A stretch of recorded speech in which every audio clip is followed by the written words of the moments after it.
welcome to The Film Angle, a podcast where we dive deep into the latest releases and unearth the classics to better our cinephilic curiosity. I'm Alex. And I'm Kris. Let's get into it. This week, we may as well be called The Short Film Angle because we are interviewing a director of a short film in what is potentially the first in a set of interviews. But we'll see how that all goes. But it's interesting because only the other week, Kris, we were talking about how we maybe shortchange short films sometimes. Is that would I be right in saying that? Look, I agree with you, man. I've been guilty of it too, and I think most people who call themselves film fans are just generally, it's something that we will get round to, right? Yeah. It's like we don't prioritize it over feature length films, which is not right, because just because it's short form does not mean that these stories are any less valid or potent or will solicit less of an emotional response. And it's something we're always trying to get better at. We've seen it in the BFI list. There's short films within that we absolutely love. So this is a re-education. Yeah. And you did a good job of actually watching. Was it just the one short film on the London Film Festival? And me, terribly, who obviously went and saw about 19 different films, ended up not prioritizing one short film. So this is my way of like cleansing my soul a little bit. Well, I'll say, like, the one short film that I did watch that you give me such terrible false praise for ended up being my favorite film out of the whole bunch that we watched. So, you know, there's that. Yeah, and you know what, I feel bad for not doing it as somebody who has, you know, attempted to make short films themselves, and I guess technically you should empathize. Yeah, I have made short films, but I haven't done nearly as well as our interviewee that we have on in a minute. Mm-hmm. But this is an interesting kind of thing that's been that's come onto our plates since the London Film Festival. And we're excited to try something new with the podcast here, and I hope you enjoy our first interview. Really, at least in this kind of way. So I won't ramble on for too much longer. We'll get straight into the interview in a minute. But it is worth saying that the short film that we're going to be talking about today is called Pylon, which is from director Barnaby Blackburn. And it's worth saying that this film is available online. So we will put the link in the show notes. I think you can listen to this interview without having seen the short film, though we do talk about certain plot points. But the film is about 10 minutes long. So do you know what? Pause this and go watch the film, you know? Absolutely. It's going to take none of your time, and you're going to see a really interesting film followed up by a really, well, I hope, interesting conversation. We always hope. And insightful, I hope. So yeah, a little bit more about Barnaby though. He is an award-winning writer and director, and at the age of 26 he won a BAFTA writing promos for the Winter Olympics coverage. And he's gone on to make 2 short films, Wale, which was nominated for a BAFTA and shortlisted for an Academy Award, and Dad Was, which was also shortlisted for a BAFTA. So Pylon, his latest short film, which is the one we're talking about today, was actually made with Ken Loach's production company, 16 Films, and it has qualified for the 2025 BAFTAs. So the film follows a young boy and his sister who wander through a field on a hazy summer's day, where they are confronted by a gang of older boys who will force the child up an electricity pylon. And with that follows earth-shattering ramifications. Well, and the rest, guys, you gotta just kind of see for yourself, and then come join us straight back with our discussion with Barnaby. Go watch it. It's very interesting, and I hope that you find our conversation with Barnaby as insightful as we did.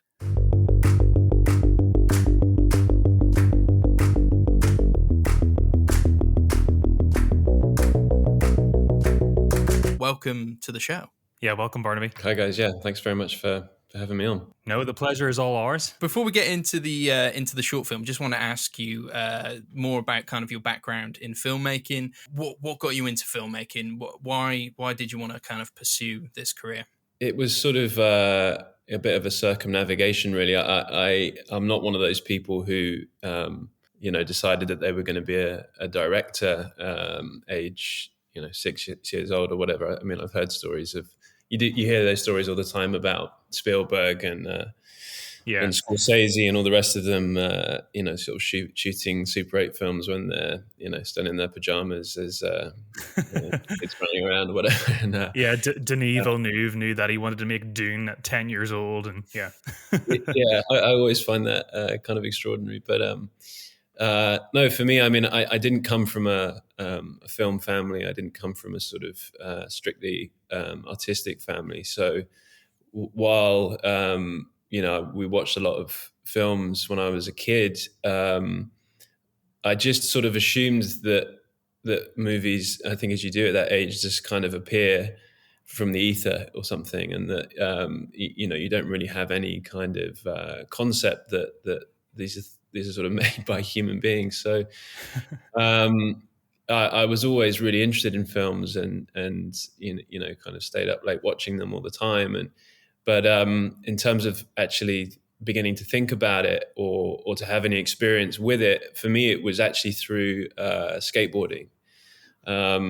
So when I was a teenager, I was a skater and kind of a bad one. So I was always injured, so that left me with the job to sort of film all my other friends who were much better than me. You're in good company here, Barnaby. I never took to it myself. I love playing Tony Hawk. I love the idea of skateboarding. I'm just awful at it. I tried, but I have like no coordination or balance. Oh, so it did not work out very well for me. I had the bravery, but not the coordination. So that often that meant that I was kind of hurling myself down all the sets of stairs, but never sticking the landing. So. But me and a couple of friends had a video camera, like an old Hi8 kind of Sony Handycam or what it would have been at the time, and I just loved kind of experimenting with that and kind of jumping on a board and following someone around and figuring out different angles or the way to make something look more impressive than it necessarily was or whatever. So I loved that and when it came to sort of deciding what I was going to do for a job, I mean, I think like a lot of kids in UK schools, you get that sort of week that they call the careers fair or whatever it is. And, sure. I sort of remember this old sort of history teacher, pushing this old book across the desk and saying, go and pick a career from this book. There was, this book was probably from the 70s, so there was nothing in there about filmmaking, but there was something called broadcasting, and that basically was like a kind of catch-all term for working with cameras, working with radio, working with actors. And I was like, oh, well, that sounds fun.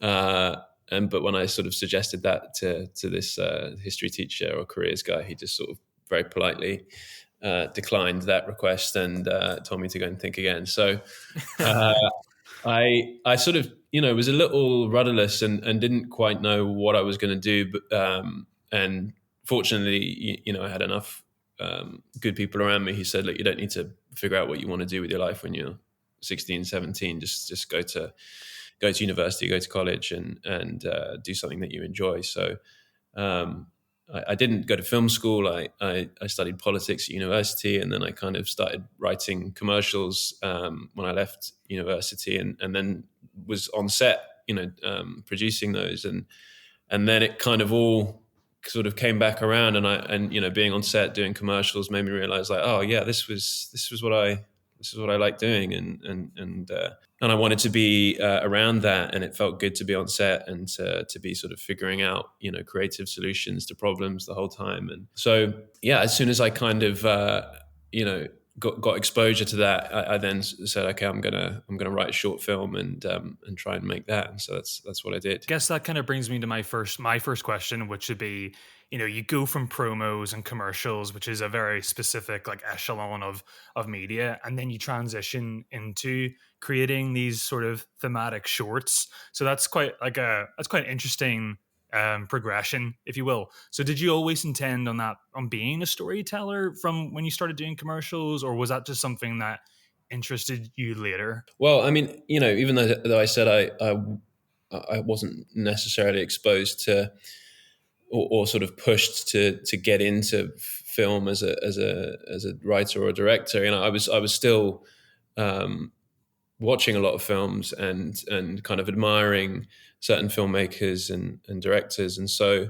there was a little bit of alchemy of sort of realizing that being a director was something that was sort of available to me, while also kind of at the time being sort of obsessed with filmmakers like Lynn Ramsey. I remember at that time sure. it was a huge influence.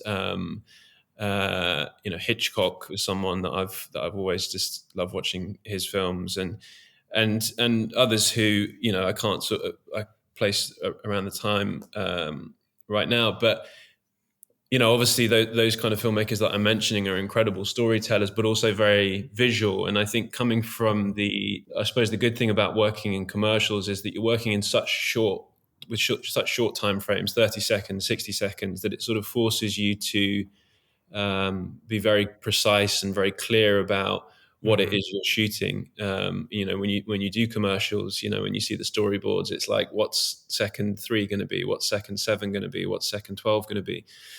So, that I think that the residue of that kind of thinking carried over to me as I was thinking about making a film. And I suppose the thing the satisfaction that you don't get, or that I don't get from commercials, is that ability to let things breathe and to be able to have time and have the privilege of time to tell your story.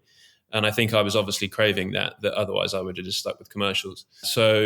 So with carrying that forward to doing the first short, I mean, I was naive. I was so naive and too naive, actually, in a way. But you probably need a little bit of that. Oh, absolutely, yeah, completely. And the script that I wrote for Wale, which was the first short, was like I think a 20-page script that had 14 different locations, and it was like a featurette almost. It was like a feature film that was just condensed into 20 minutes. And we the producers that I had on it as well, like none of us had ever really done it before, so we didn't know any different, and we just bit off way more than we could chew. But actually managed to make it happen. It just meant that when we showed up to shoot, we shot 14 locations over 4.5 days. So, we would sort of show up, set up, do 3 takes, and then leave, because we just... Gives you a lot to play with, though, I suppose. Yeah.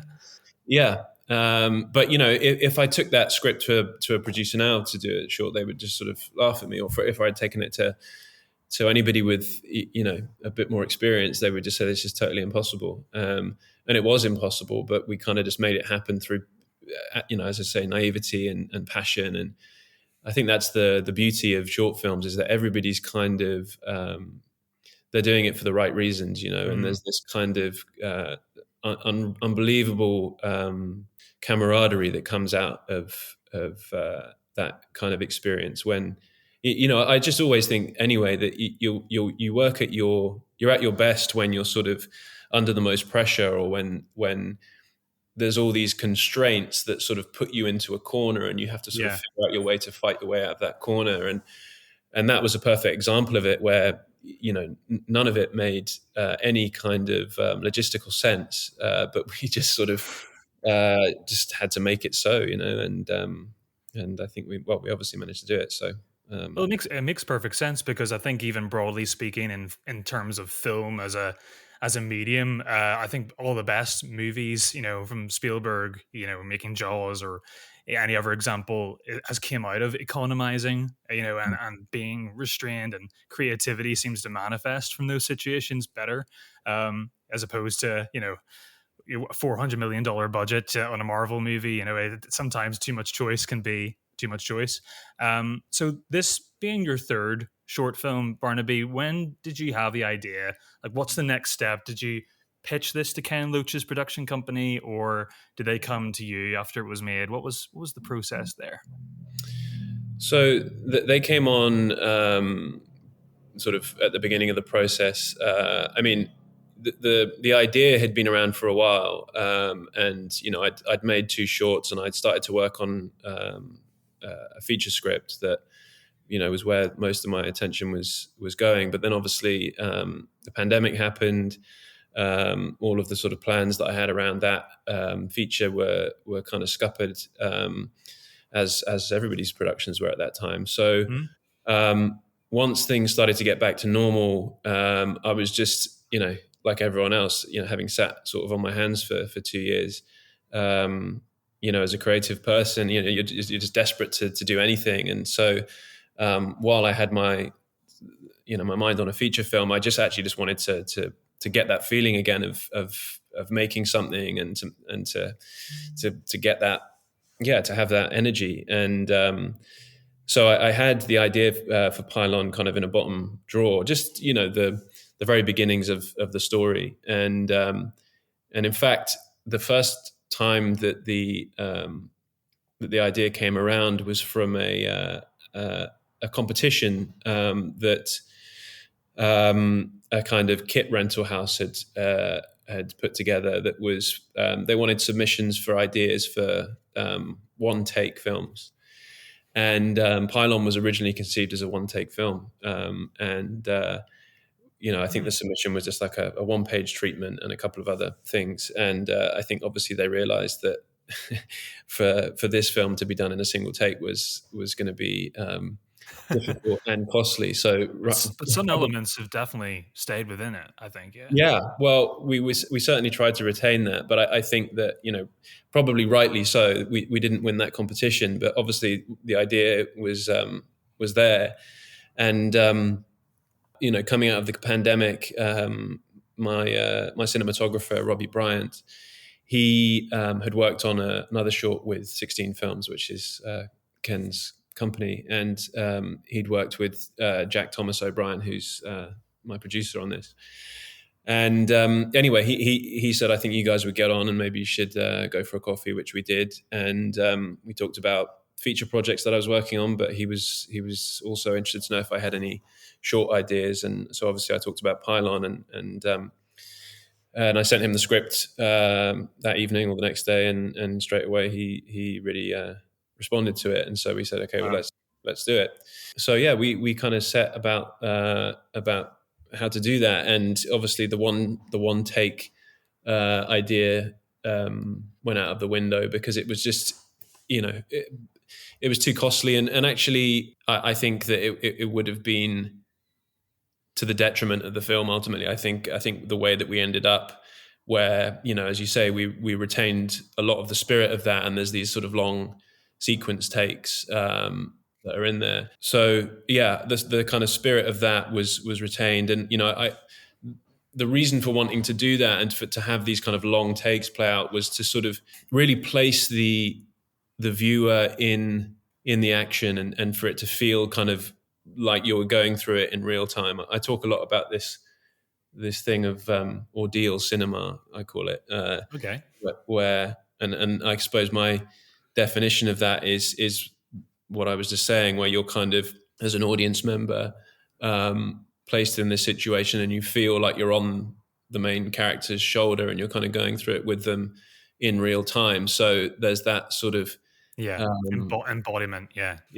And it feels kind of inescapable in a way. So yeah, we started to figure out how we were going to do it, and then it was a kind of lengthy process of figuring out how can we do a film around a pylon, because it's funny in England, everybody knows what pylons are, and everybody knows the sort of the dangers of them. I think we're all shown these. They're quite monolithic looking, aren't they? They're quite, like, when you're a kid, you look at them and you're like, ooh, that's a bit scary.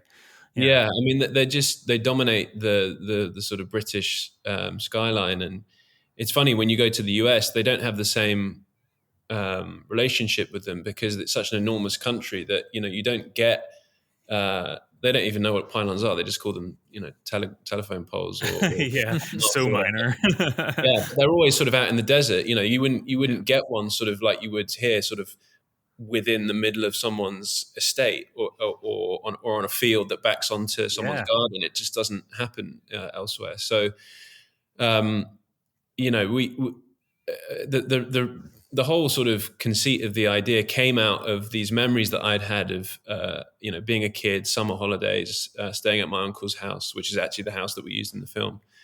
And, getting into these scraps with local kids and these kind of horrendous things happening. And I never got into anything that involved climbing a pylon, but it was something that my mum always really stressed to me. She was like, never, ever go near those things, never climb them, and I don't know if she'd read something in the papers or heard something, at the school gates one day or whatever. But, she really sort of, hammered that home. Don't go near those things. Don't climb them. Don't, if anybody tells you to climb a pylon, don't do it. I was definitely, I feel like I was terrified of pylons. I definitely remember there being stories of kids climbing up them. And I feel like this film definitely drew on that fear. And I don't know if it's real, but I just remember this memory from childhood of somebody telling me a story of a kid climbing up a pylon and then, unfortunately being electrocuted. So yeah, that as soon as like that image of that pylon comes into the film, I'm like, God, all those memories and those stories come flooding back. There is something kind of like pretty scary surrounding. Yeah, they're incredibly ominous, and like you say, they're kind of monolithic. They stand out like these kind of obelisks from the earth. There's something very very alien about them, and was quite sort of sci-fi. And so I was always fascinated by them. Obviously because of these constant warnings. So the sort of birth of the story came around from a lot of these memories, and then the residue of these warnings that my mum had given me, and so once the script was all sort of together and we were trying to figure out how to make it, as I said, part of the first hurdle, I suppose, was finding a location where we could shoot, around a pylon. But then, we were on the phone to like the National Grid and things like that, trying to figure out, can we climb a real one? Can we be within, what's the safe distance and all this sort of stuff. So, it was. Wow, you're really gonna like put in guerrilla tactics on this one. Yeah. Well, there was a film that we found that there was a film, and I'm forgetting the name of it. I think it's called something like Steel Giants or something. But it was shot in the 90s with Pete Postlethwaite's in it, and I legend. Yeah, amazing actor. But I can't remember the name of the film. But that was the only film that and it's about pylon painters, people that sort of work up them and paint them or something. And, interesting, because I seen some when I was researching the film. I saw some behind the scenes of you guys painting the pylon. That was actually a replica. Yeah, so once we a pylon. Once we figured out that we couldn't climb a real pylon, understandably, we could be in a safe sort of distance within it. I decided that probably the smartest way for us to do the scenes where the boy starts climbing would be to create a replica of one corner of it. So that picture you're talking about of the guys painting it, we created like a 9-foot replica of one corner of the real pylon, and we'll just put it next to it, and then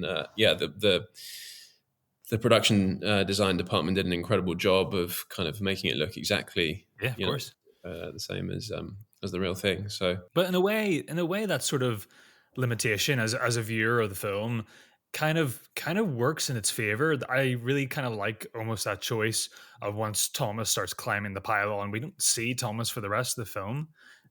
So it leaves you on a bit of on a razor's edge for the rest of the thing. So it really worked in that favor. That thing about being constricted or limited, or us knowing that, okay, we're not going to be able to be on a big crane up high, sort of seeing this boy sort of climbing 20 feet up a pylon, that then got me thinking, well, it's sort of more interesting actually if we never sort of leave ground level, that we're aware obviously of the height of this thing and how high this boy is going to be climbing, because we sort of establish it in that first sequence when they sort of stop and see it. But then once you're in the scenes with the gang and everything that kind of comes after that, we don't give the audience the sort of privilege of seeing anything higher than 6 feet up. So there's this constant, I love the idea that there's sort of almost two films going on at once. There's the film that we're showing you, and then there's the one that you're sort of imagining in your head, which exists 20 feet, above, or 20 feet above the frame. And that, once Thomas has sort of gone up it, we never see him again. So as an audience member, for the rest of the film, you're constantly wondering sort of, where is he? What's going on? Of course, a lot of the film takes place away from the pylon, back at the house. So I wanted there to be that sort of that frustration, that tension, that just unbearable wondering of what's going on and how's this boy doing. If we were to move into like why Thomas goes up the pylon, and this idea of toxic masculinity within a gang group, a group of boys specifically, was that always the intention going in, to kind of maybe dive into this idea of bravado, masculinity, and how it kind of bullying and peer pressure and all that kind of stuff? Was that always the idea to get Thomas up the pylon, essentially? Well, no, I think that all those sort of themes that you've just talked about, I mean, those, I don't really start from a place of sort of thematic ideas or wanting to sort of drive home a certain political message or sociological message. I think for me, as I said, this story kind of was born out of the amalgamation of memories from childhood of just sort of the obsession with pylons. Sometimes I guess the cruel nature of young people in a group setting, in a pack setting, is sometimes just indescribable. Like it just happens, and it's part of growing up and that behavior. And sometimes it's something to kind of tangibly have an answer to. We just know that it's painful to watch. Yeah, and I think you're right. I think that thing about pack mentality is part of this. I mean, I said to everyone when we were prepping the film that the thing I was really keen to not to do was make it feel like these boys were a kind of a cliche or a representation of what we are shown so often, which is neglected kids from low income inner city council estates, getting into this kind of behavior.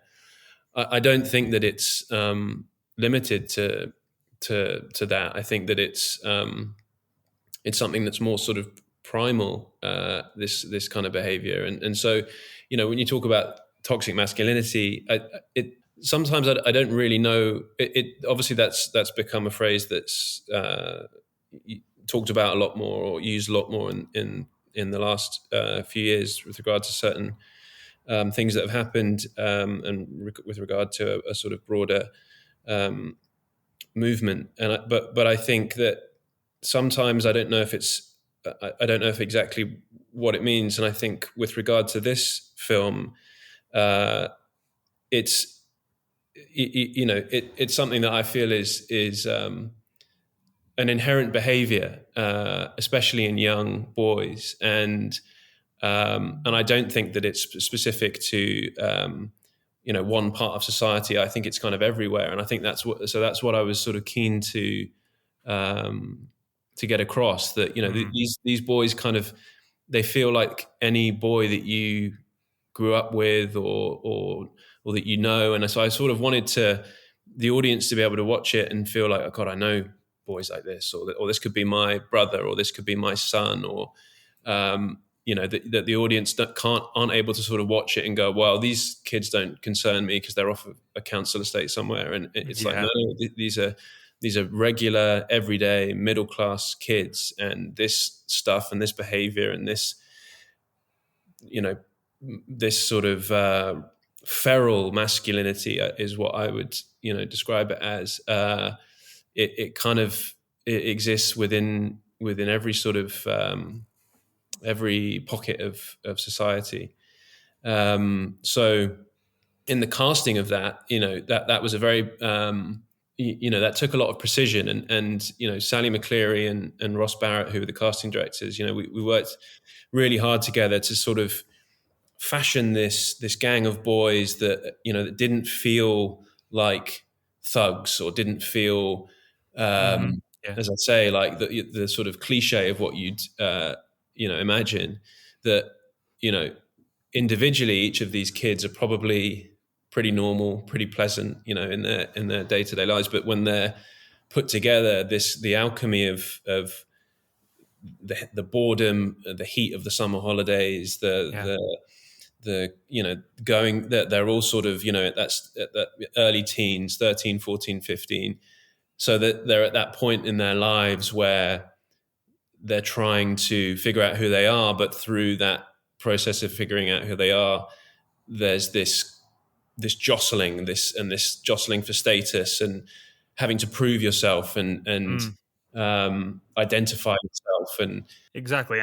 In the short time we spend with Benny, the gang leader, you map out pretty clearly who the different sort of the hierarchy within that group. I feel like you get the sense that Tuna, I think his name is definitely the kind of like the butt of the joke, the sort of like the one that they kind of play tricks on, and seeing with the other guys, you can sort of see them in a more angelic setting. And they would fit in absolutely fine. So yeah, it works. It works on that level. It's quite disarming. And Benny himself too. And obviously, we learn later on, he doesn't come from a thuggish background or anything like that. We see the very house he grows up in. Yeah, well, yeah. So obviously at the end, it's revealed that Benny and Thomas are brothers, and that Sarah's their sister as well. And so for me, when you're making a short film, obviously, you've got to decide what to put in the film, but what to sort of to leave out. And I think that revelation at the end, what I like about it is that it completely sort of reframes the whole piece. That you feel like you've been watching a film and kind of getting an understanding of who these people are, but then this moment at the end completely changes your perception of what's been going on here and why it's been going on. And for me, I just think the films that I enjoy the most and find the best are the ones that force you to kind of think a little bit, or that you walk away from with these questions, thoughts, and if it's sort of still with you for 10 minutes after you've finished watching, or 10 days after you've finished watching, I think that's always a good thing. And so part of what, again, this film was about, and these memories and all of the ingredients in the pot, I remember as a kid of that age, I've got a younger brother, and so I remember all of the sort of fights that we would get into with each other, and the sort of little enactments of revenge that would take place, and some of it was pretty, looking back on it, was pretty kind of horrific, really. And but I don't think it's particularly unusual. I think that at that age, when you are figuring yourself out, and there's all these kind of within your family unit, there's these little frictions that are just always there, simmering and bubbling, and you kind of do things to each other that just are so cruel, but you don't really sort of think about them at the time. But sometimes, obviously, the ramifications of those things can be enormous. And I never did anything to my brother as cruel as getting him to climb a pylon. But there are things that both of us that we sort of did to each other. And at least you're even. Yeah. Yeah. I was hoping to maybe like talk about the ramifications a little bit, and you can tell me if I'm reading into this again too much. And I wonder if it's maybe to do with like all the goings on that are going on with the states at the moment. But I did think it was interesting that ultimately it is a woman, the mother, who pays the price at the end of the film. And I wondered whether you were thinking about kind of the feral masculinity that you've described, and whether you wanted to say something about the ramifications of that melee on the women and on our lives sometimes as well, or whether, it was more about kind of that reveal to kind of tie the characters together more so. Well, as you say, the victims of I suppose the main victim of the story is their mother, and she's the one who takes the fall at the end, and it's unclear as to whether or not she survives that fall, and we don't sort of give that conclusion to the audience one way or the other. But I don't think I was thinking about it again in a kind of with any kind of political motivation or a motivation to sort of make a point about one affecting the other. But I think it's telling in the story that it's the women who step up. Sister as well. While the boys are busy sort of posturing and larking around and kind of one-upping each other, it's Sarah, the little girl, who sort of takes the decisive action to run back home, as this kind of 8-year-old girl legging it through these fields to find help. And then when as soon as she gets home and tells her mum, there's no moment of there's no decision to be made. She just drops the bottle of wine and whatever else is in her hand, and she's just gone. And it was very again, this is just I think the mum in the film is just very much inspired by my own mum, who I know would and perhaps her always warning me about these things, the way that the mum responds in the film. It's like there's no, as I said, there's no decision to be made. She's already there. And that is that kind of core, again, primitive, primal, maternal instinct that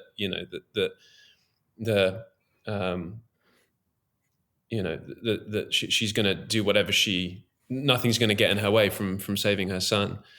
And of course, the tragedy is that she's the one that pays the price for this. And I think that's the thing about when you're this age as a kid, you don't ever think really about consequences. You don't think about what's kind of coming down the line with a lot of the sort of what you think are just sort of innocuous things, or a bit of fun, or a game, or whatever it is. And of course, invincibility.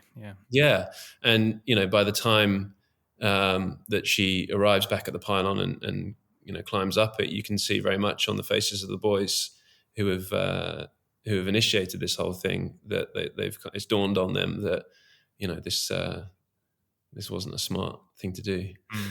I think you can tell a lot in the eyes of Benny and Thomas, and I like this kind of unspoken relationship that you get within the film. And I think I noticed it more on a second watch.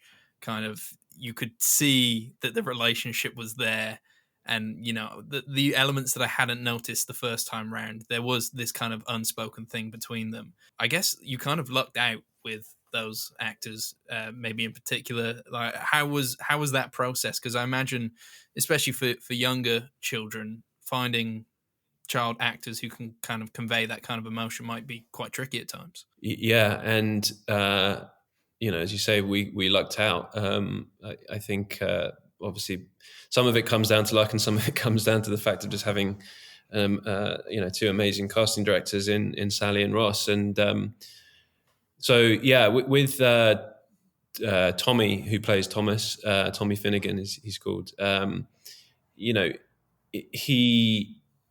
It was just so clear, as soon as he walked in the room that he was going to be able to do this. He's got such a sort of subtlety about the way he expresses himself, both in real life and on camera. And like so much of the film, obviously there's this big confrontation, but within that confrontation, there's lots of silence, and there's lots of quiet amongst the more kind of frenetic moments. And so much of what his performance required was through gestures, through sort of micro expressions, and the way he uses his eyes and his face and his physicality is just it's so kind of constrained, but it kind of gives you everything that you need to know about what's going on inside. So in terms of the way we casted him, we held a casting, and we had self tapes sent in, and then some callbacks that came to the offices of 16 Films in Soho, and we just did the callbacks in like a tiny little office room, and I think we did one scene of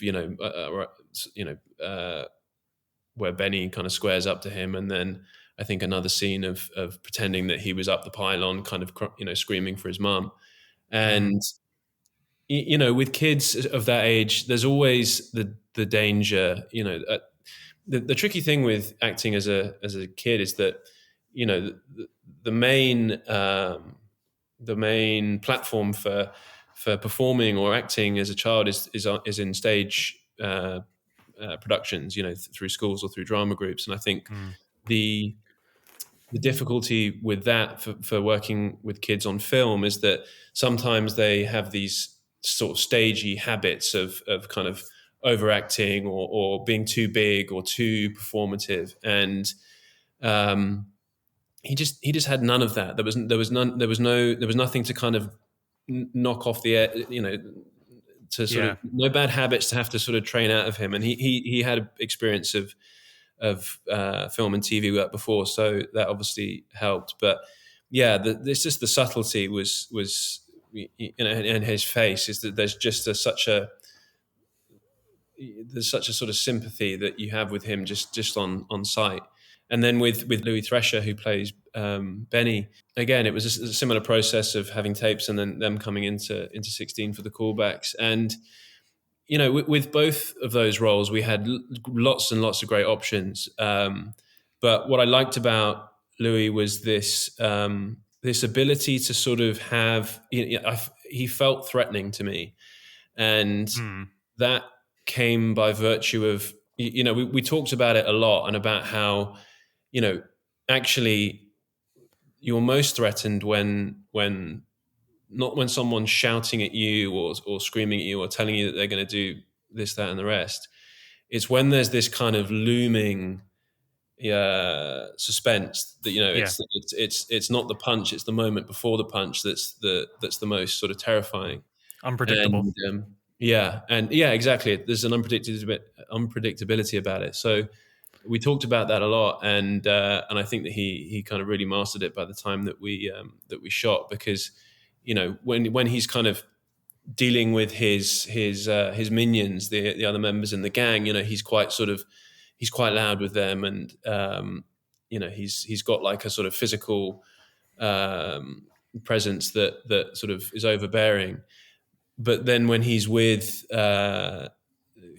Thomas, he sort of looms over him, and he lets that height, and he lets the presence of him just sort of loom and hang, and kind of there's a sinister sort of intimacy to all of that. And I thought that was really also good.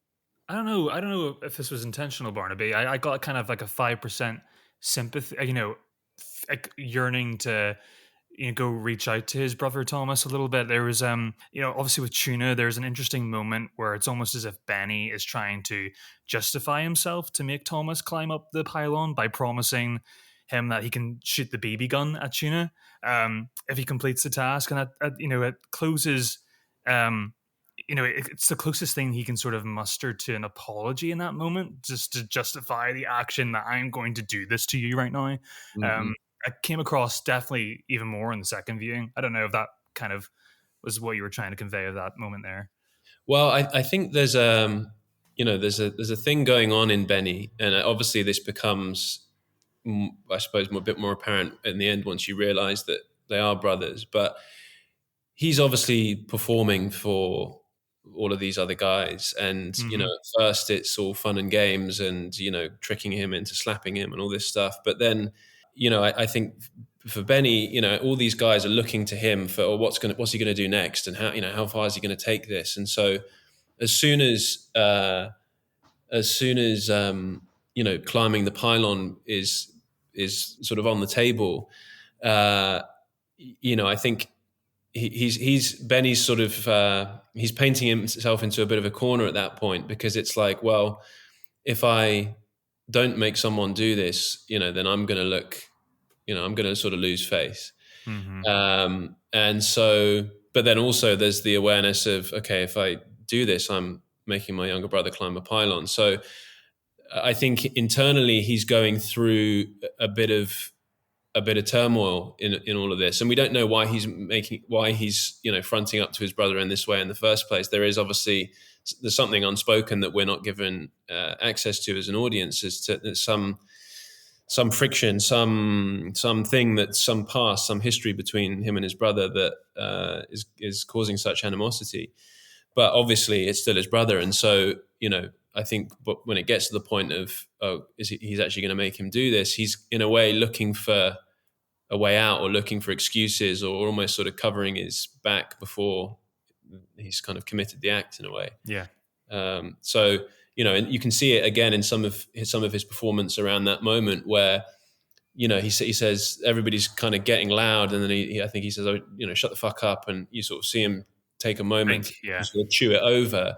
And we spoke a lot about that moment and about what was going through his head at the time, and I think a lot of that is trying to just take a beat to figure out, okay, fuck, how am I gonna kind of get around this one? Mm-hmm. Because so much of that behavior, of that sort of male posturing, and especially if you're the alpha of the gang, of the pack, of whatever, that's that you have to constantly present yourself as the strong man, and so he's sort of navigating that as a character. Yeah, constant escalation. That's why. Yeah. I was wondering, once you've kind of completed a short film, and your previous short films have both been critically acclaimed, and obviously this one has qualified for the BAFTAs. Having had the maybe like the baggage of that from your previous short films, how do you go into the kind of next short film and disregard any idea of accolades? Or do you, I guess? I assume the idea is, I've got this story I want to tell, and I want to get it out to the world. I'm not fussed about awards, but the awards are there. So I wondered, how do you kind of work with that relationship between the kind of accolades that might come? Well, I think with short films, the ambition is first of all, obviously, to get them made, and as you say, to tell a story that feels like urgent, and that you just have to bring it into existence by hook or by crook. And with short films, it really is by hook or by crook. You're kind of begging, borrowing, and stealing from everywhere to make it happen. But then once it's made, of course, the hope is that it gets seen, and that's always the struggle with short films, is that there's not the. They are shown on certain streaming services now, but the home for shorts is not a big theatrical release or whatever you would have with a feature film. So the main audience is film festivals, and those festivals are kind of hotly contested, and there's a lot of competition to get your film into them. So I think there's always sort of one eye on or certainly once the film's completed, of thinking, okay, where would be a good or suitable place for this film to live, and so that's the very much the first port of call, I think, is trying to get into a festival that is going to give the film some kind of cachet or platform to be seen. So and then once you get into a festival or a couple of festivals, then I don't know, it feels like that you can start to build some momentum around the film, and that if the film's been shown at this festival, that you can go to more festivals saying, look, we've got into here. Would you like us to screen here? And I think that's where that momentum comes from. And I think as a team, then you start to try and just try and just kind of harness that momentum and keep it rolling. And I've been really fortunate to just work with great collaborators in all departments on my films, and producers, and we've all, like I said at the beginning, no one's doing short films for you're not going to make your fortune doing it, but there is so much passion that goes into it. There's so much enthusiasm and camaraderie and all of these things that are really what filmmaking's about. Mm-hmm. And so I think that spirit and that feeling kind of, and that energy gets carried forward into taking the film to festivals. And then if you pick up an award at one, then you go to another festival, and I don't know, then some kind of buzz, I suppose, gets around the film, and then you never know sort of where it can end up. And I've been fortunate that with Wale we were nominated for a BAFTA and shortlisted for an Oscar, and Dad was shortlisted for the BAFTAs as well. So that's always just an amazing feeling, or amazing email to get, because I think it's not the reason that you make the film, but obviously it gives you this incredible validation that the work you're doing is having the desired effect. Because I think you as a filmmaker, as a storyteller, whatever, you're just hoping that what you're dreaming up, what you're creating is going to have an effect on people, an emotional effect on people, and it's going to kind of sort of have some kind of resounding impact with them. And so, of course, getting into a good festival, or being nominated for something, or going to the BAFTAs, it kind of goes, okay, well, I'm doing the right thing here, and I'm not kind of just sort of bringing something into existence that doesn't sort of make any sense. And obviously my hope and plan is to kind of continue on a career as a filmmaker, and to write and direct, and so I think that obviously when these things happen, it gives you that impetus to kind of keep going.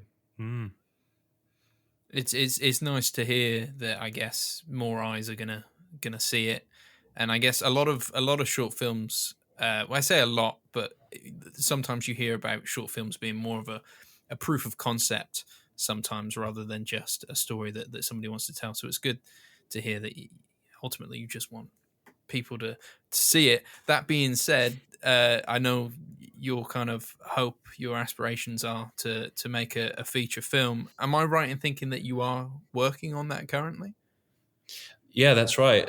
So I'm doing it again with 16 Films, and we're kind of in the process with that at the moment. And it's a film that I spent quite a long time researching, interviewing a lot of people for, and a lot of time sort of writing a treatment, and then eventually the script, and now we're kind of in the casting process, and doing all of that stuff. So it's tremendously exciting, but also you're kind of constantly in this this slight feeling of panic and turmoil about when's it going to happen, will it happen, and but no, I really love working with the guys at 16, and with Jack, and with Ed Spliers, who's produced all of my short films as well. The way that I like to work is very much like to create this sort of family feeling, and that a lot of the people who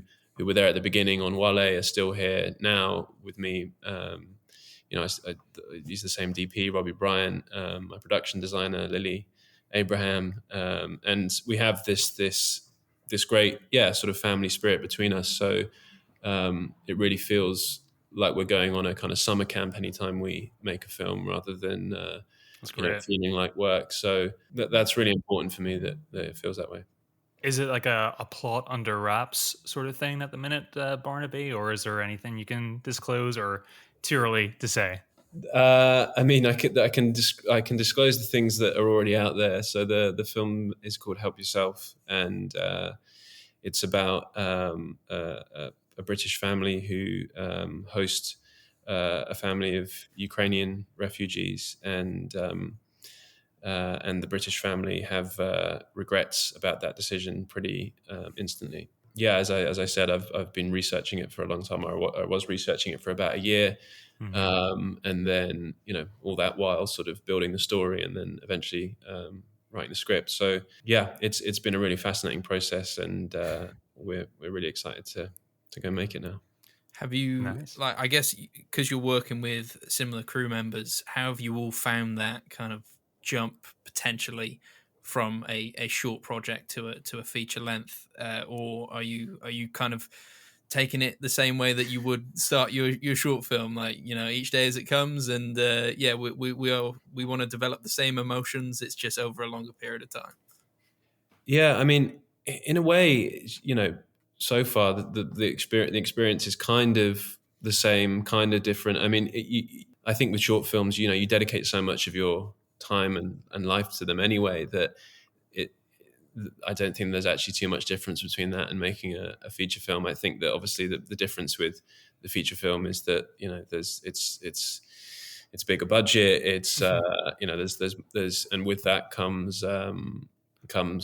more involvement from people and more opinions, and so it's just kind of navigating that stuff really. But in terms of the way that I approach it with Robbie or with Lily or with anybody else who I work with, we're always pretty thorough anyway, and we're kind of a little nerdy and a little obsessive about certain things, and we just love films. So it's a constant sort of back and forth on WhatsApp or email or phone calls or meetings in the coffee shops or pubs or whatever about how we're going to bring it to life. And I think that the really exciting bit is when we actually go and do the thing. And at the moment, it's all sort of prep time and the really, in a way, the most sort of one of the most enjoyable parts of the process when you're kind of just dreaming and the script's there and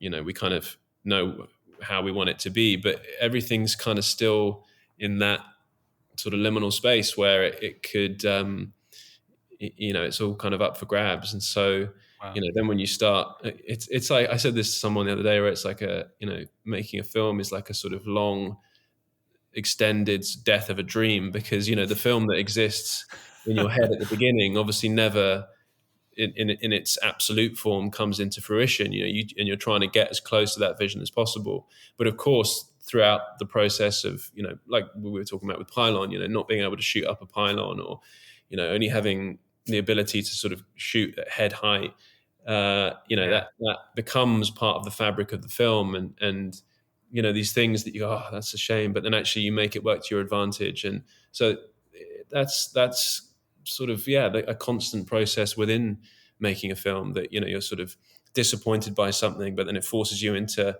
figuring out how to work around it, and then actually the solution you come up with is better than what the original idea was. And so it is that sort of long, slow death of the original dream, but through that, new dreams emerge, new ideas, and that's part of the process. It's part of collaboration. It's to be enjoyed. So yeah, we're in that kind of in that world at the moment.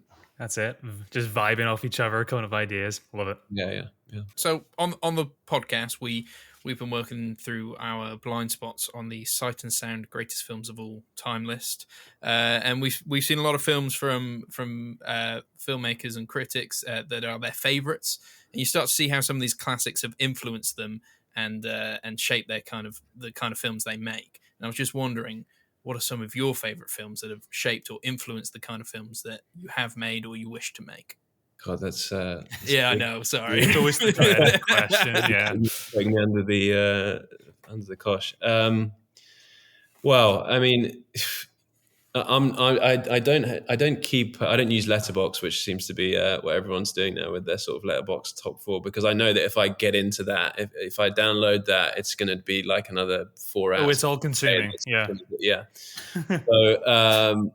So I don't keep that my sort of Letterboxd top 4 or whatever it is, but I always have sort of things in the back of my head. I mean, I said to you guys at the beginning with regard to when I wrote Wale that Lynn Ramsey was a huge influence and remains to be, and Ratcatcher was sort of one of those, I suppose, British art house films that I remember seeing and being kind of really I don't know, sort of hypnotized by, or hadn't really seen anything like it before. And I guess I would have seen that in my kind of early 20s and had a sort of real impact on me, and everything that she's done. She's incredible. Yeah. I think she's extraordinary.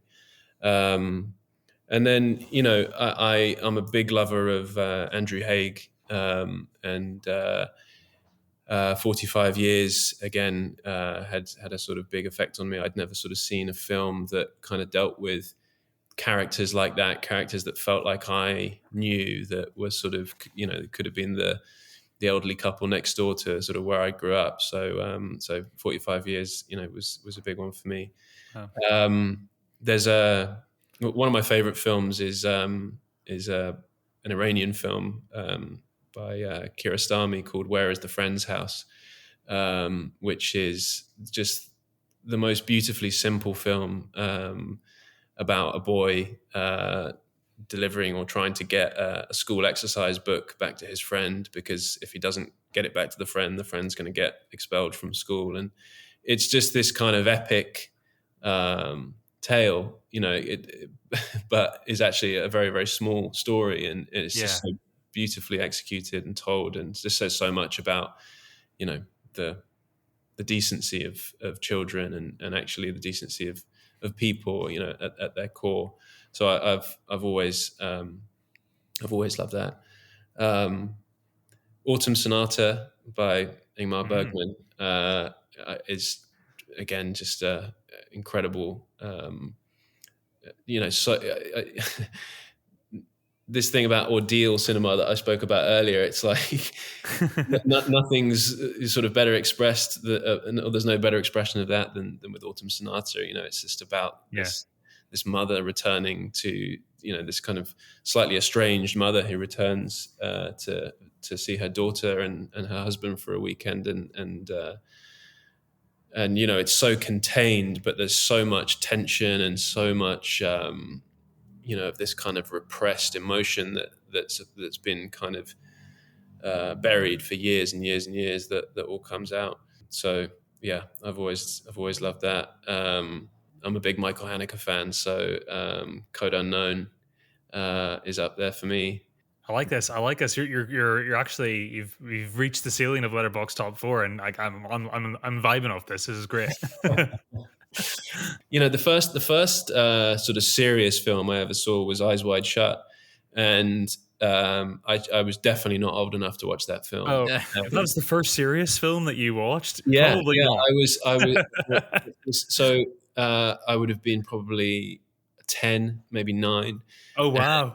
Yeah, I was really young, and it happened because my parents went out one evening and left me with a babysitter, and I think the babysitter fell asleep on the sofa and just left whatever channel was on. Maybe it was Channel 4 or something like that, and Eyes Wide Shut started playing, and obviously I hadn't been sort of sent to bed yet because the babysitter was asleep. So I then sat there and watched Eyes Wide Shut, aged 9 years old. And aside from all of the crazy stuff that happens at the mansion in that film, I just remember being so affected by the way the performances were handled. And there's almost this kind of now I would say it's sort of almost Lynchian, the way that the characters sort of speak in this slow rhythmic kind of way. But I'd I'd never seen a film before that had this kind of such a clear atmosphere, this kind of this really intoxicating feeling. And I was just so I don't know, sort of hypnotized by it really. So I know it's for a lot of people, it's, they say, oh, it's not one of his best films, but for me, it's always sort of held this special place. And I still, whenever I go back and watch it, I have a really strong sort of we all have that sort of a first weird experience that just like really stays with us. Probably shouldn't have been exposed to it, but informed us as a cinephile. And why you probably love movies today is because you watched Eyes Wide Shut. Your babysitter dropped the ball. Yeah. And then, seeing as I'm making a film with Ken Loach's company, I should probably say a Ken Loach film. But My Name is Joe, I think, is probably my favorite of his, which, just incredible performances. And, Peter Mullen, I think, is just one of the greatest actors, that there's ever been. And, there's just so much compassion in Ken's films. And, I think that a lot of the time people talk about, they talk about the kitchen sink kind of quality of his films. And obviously they're often dealing with very tough subjects and heavy subjects. But within that, there's so much compassion for the characters, for the people in them. And there's so much sort of beauty within a lot of the ugliness. And I've always just, he's always been a hero of mine as a filmmaker. And so now to be in that stable, as it were, and to be making films with them is just it's a dream, really. Thank you, Barnaby, for sharing that with us, and for coming on the podcast to talk about Pylon. It's been really interesting to chat to you and kind of delve into those processes and really get under the film. So thank you for that. Yeah, thank you so much. Well, thank you guys. Thank you for having me.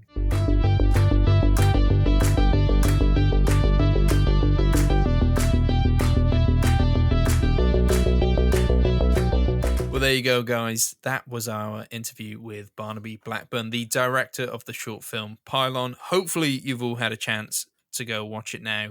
And if you haven't, hopefully you think that you should. Kris, how did you find that? That was like the first time doing this kind of guest interview on the podcast. Well, I think we just struck it very lucky tonight, Alex, that Barnaby was so insightful and ready to give us such great, well thought and poignant answers to the questions that we gave him tonight. So yeah, he went easy on us, and we came out the other side. But it was a real pleasure to have him on, and I feel like a Pylon expert now. Yeah, I know, right? I know. It was almost like having like an audience interaction Q&A, except we were the only people asking questions. And yeah. And I'm terrible in those situations. I don't know if you've ever been to like a Q&A. I've never terrible cinephile. Well, I don't get to live in amazingly artistic cities like Bristol or London, so I don't get to attend Q&As often, but I know you have. Quite a lot. Well, I know very recently, but it's always something you've tried to do. Yeah, when I can. I guess also at university we were able to get like filmmakers come in and stuff, but I think I've once asked a question in a Q&A. How much dedicated wham? And it took all my confidence to get there.